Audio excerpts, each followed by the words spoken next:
Apakah ukuran atau definisi fakir atau miskin yang tidak bisa terpenuhi kebutuhan primer diri dan keluarga saja, atau termasuk kebutuhan sekunder pendidikan dan kesehatan dan kendaraan?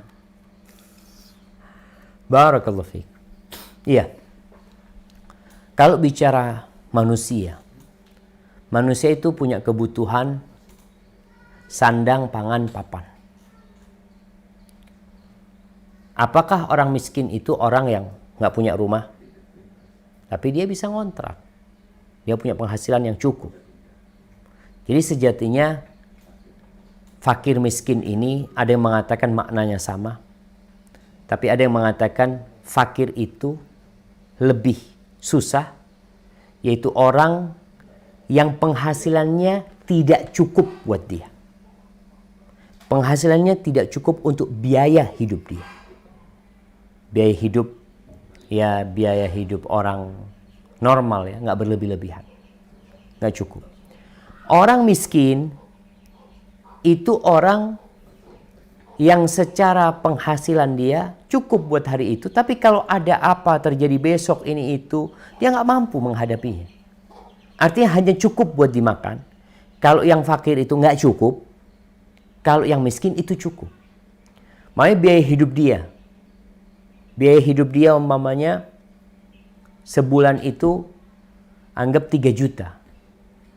Dia biaya 3 juta ini ya umpamanya bayar kontrak rumah, juga untuk biaya anak sekolah ya. Dia cuma 3 juta. Ini untuk kehidupan yang normal. Ya orang seperti dia, sekolahnya biasa, makannya biasa. Dia butuh untuk kendaraan, mungkin nggak harus beli kendaraan tersebut. Orang bisa naik kendaraan, artinya kebutuhan dia. Dia 3 juta, ketika dia hanya punya 3 juta, cukup buat dia, tapi habis. Habis duit tersebut. Adapun yang fakir, itu nggak cukup, masih kekurangan. Maka ini orang yang mendapatkan zakat, yang berhak mendapatkan zakat, sesuai dengan kebutuhan dia. Artinya zakatnya itu, umpamanya dia ya dalam setahun itu atau dalam sebulan perlunya 3 juta, penghasilannya dia itu hanya 2 juta, berarti kita tambahin 1 juta buat dia. Atau kalau dia memang cukup habis, kalau anaknya sakit, anaknya ini macam-macam, kebutuhannya nggak ada, artinya mereka jadi miskin, orang yang perlu dibantu juga, silahkan diberi bantuan buat dia. Apalagi nih kita musim mau zakat ya. Jadi zakat itu kalau orang ngasih, boleh dia kasih saudaranya.